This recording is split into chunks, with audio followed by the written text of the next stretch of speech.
Islamic extremists armed with guns and throwing grenades stormed a hotel in Mali Friday. They say this entire area is crawling with al-Qaeda-affiliated militants. Islamic extremism is on the rise in West Africa.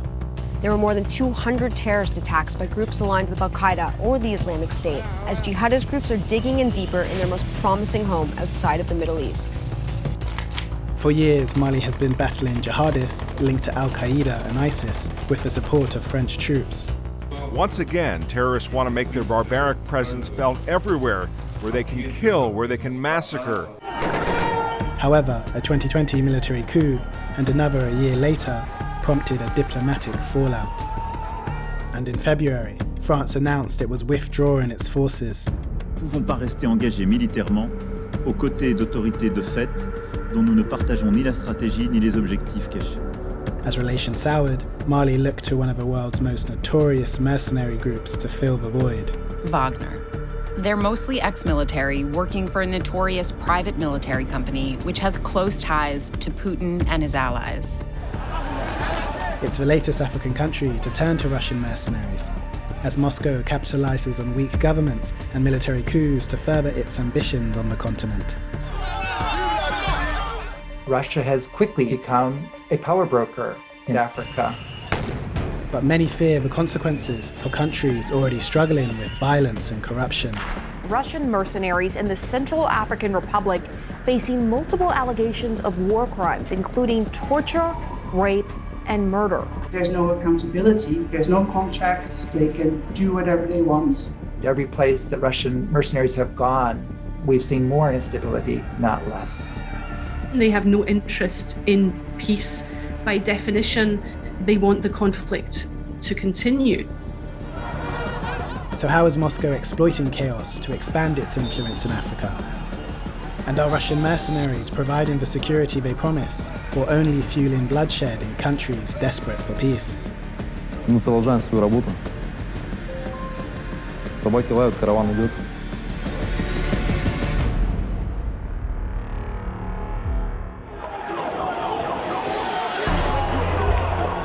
This new wave of Russian involvement in Africa can be traced outside of the continent to the 2014 conflict in Ukraine. It was the first appearance of the Wagner Group, a shadowy network of mercenaries that emerged to support pro-Russian separatists in the east. That mysterious, unidentified fighters, dubbed Little Green Men, helped Moscow wrest the province from Ukraine, even as the Kremlin feigned ignorance. A year later, Russia backed the authoritarian Syrian president Bashar al-Assad, helping him defeat a popular insurgency. These were some of the first signs of a new foreign policy playbook in Africa, where Russia supports proxies to gain a foothold on the continent. Moscow learned that it can be opportunistic and prop up beleaguered autocrats in the world who are isolated politically, and in the process dramatically expand Moscow's geopolitical posture. In 2017, one of those beleaguered autocrats was Sudanese President Omar al-Bashir, who enlisted Russia's help to bolster his fragile regime. A year later, as widespread protests broke out against his rule, leaked documents suggest Wagner operatives advised Bashir on how to suppress the dissent. And Russian-speaking mercenaries were spotted on the streets of Khartoum. In January, activists circulated images of heavily armed men observing the process. Government and military sources in Sudan say they were private Russian contractors. Despite their efforts, protests continued, and Bashir was later removed by the military. In return for its support, Moscow secures valuable mining concessions from Sudan, the continent's third largest gold producer. They can try to get their hands on mining operations or mining zones, either for Russian companies to come in or to ship out gold or diamonds from any given country. Sudan experienced yet another coup in 2021. For democracy in Sudan, hanging by a thread. The army seizing control in an apparent coup. It's exactly these environments where Russia thrives. Russia maintained ties with the military brass who led the coup in an effort to retain its interests, and has since emerged as one of its boldest enablers. Across the continent, a pattern has begun to emerge in which undemocratic, corrupt regimes are vulnerable to Russia's predatory interests.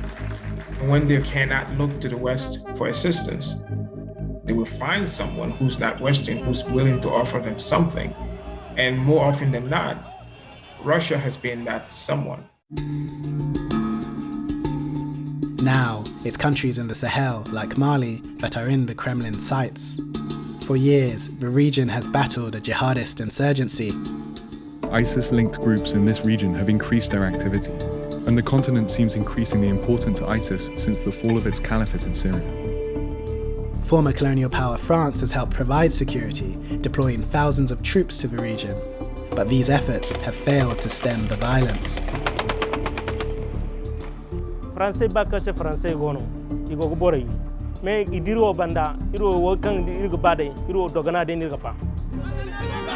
There's huge anti-French sentiment among young people now. They feel more and more that France has failed, they need to go. In 2020, mutinous soldiers overthrew Mali's elected government and consolidated power in a second coup 9 months later. Global leaders fear this latest government overthrow could open a power vacuum in the country, which has been plagued by violence for years. The move led to a fallout with France, which announced it was pulling out its forces after almost a decade. Now, as France withdraws, Russia has moved in. Moscow has provided weapons and training, and Wagner mercenaries started arriving late last year. The mercenary group has become a way for Moscow to achieve its goals at little cost. Можешь нас называть Вагнер, Моцарт, Шуберт, Шопен, Стравинский. Это не меняет абсолютно никакого смысла. Мы остаемся российскими инструкторами с целью оказания помощи нуждающимся странам. The Russians are simply stepping in to diminish Western influence, to enhance Russia's seeming power globally.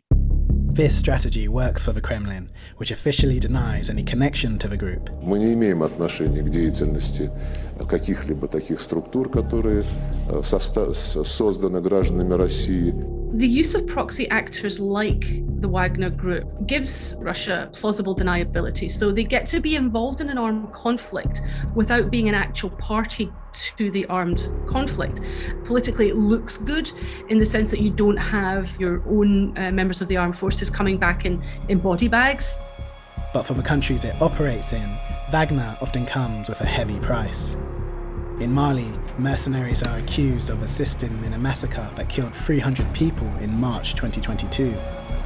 And in the Central African Republic, one of the world's poorest countries, Wagner has been accused of torture, murder, and rape.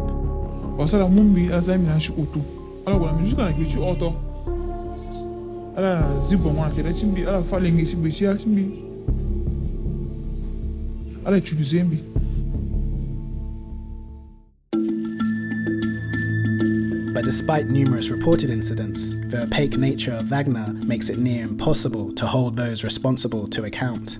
If you think about regular armed forces, you have a clear chain of command, you have them wearing uniforms. So if you've got a member of the army who's involved in a human rights violation, there's a possibility of being able to identify who that person is. But when you're talking about mercenaries, you don't have any of that structure there. That's hugely problematic. As it expands its reach, Russia has another tactic at its disposal. Moscow is now the leading sponsor of disinformation in Africa, with at least 16 campaigns on the continent, according to the US-funded Africa Center for Strategic Studies. There has been evidence that Russian operatives have run information or disinformation campaigns in countries from Madagascar to Nigeria to South Africa.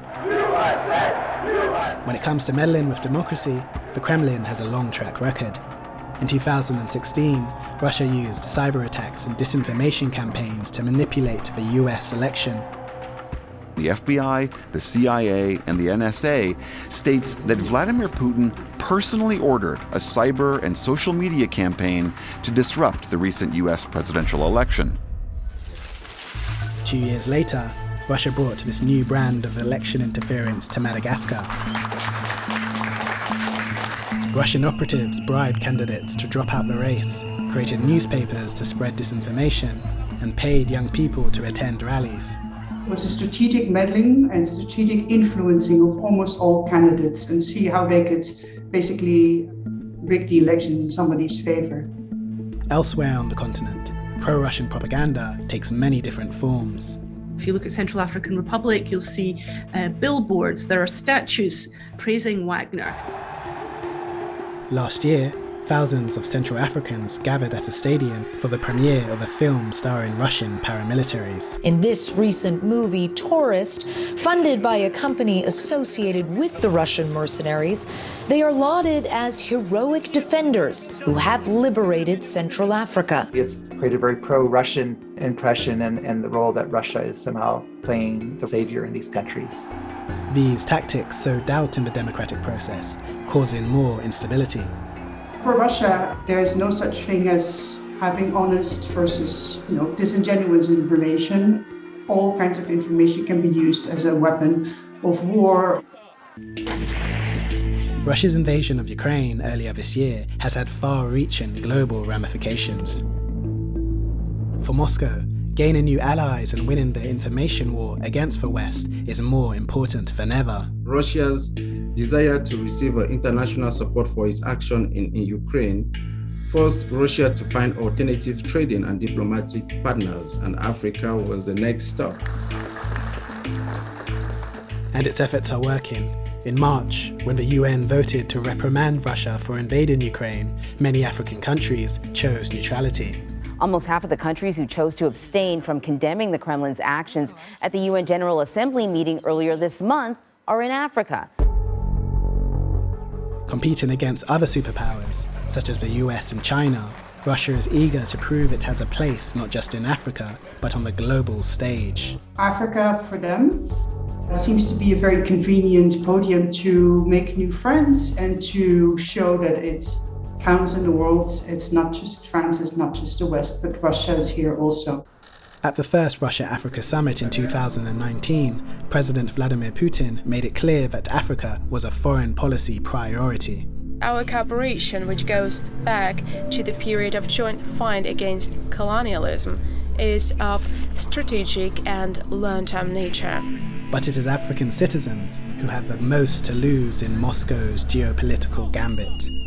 Russia is not interested in human rights, and Russia is not interested in free media. And I think that in itself can be destabilizing. If you look at countries like Central African Republic, there is still no peace. And many people would say where Russia passes, the area is ruined. They get in, they ruin the whole thing, extract resources, and they leave.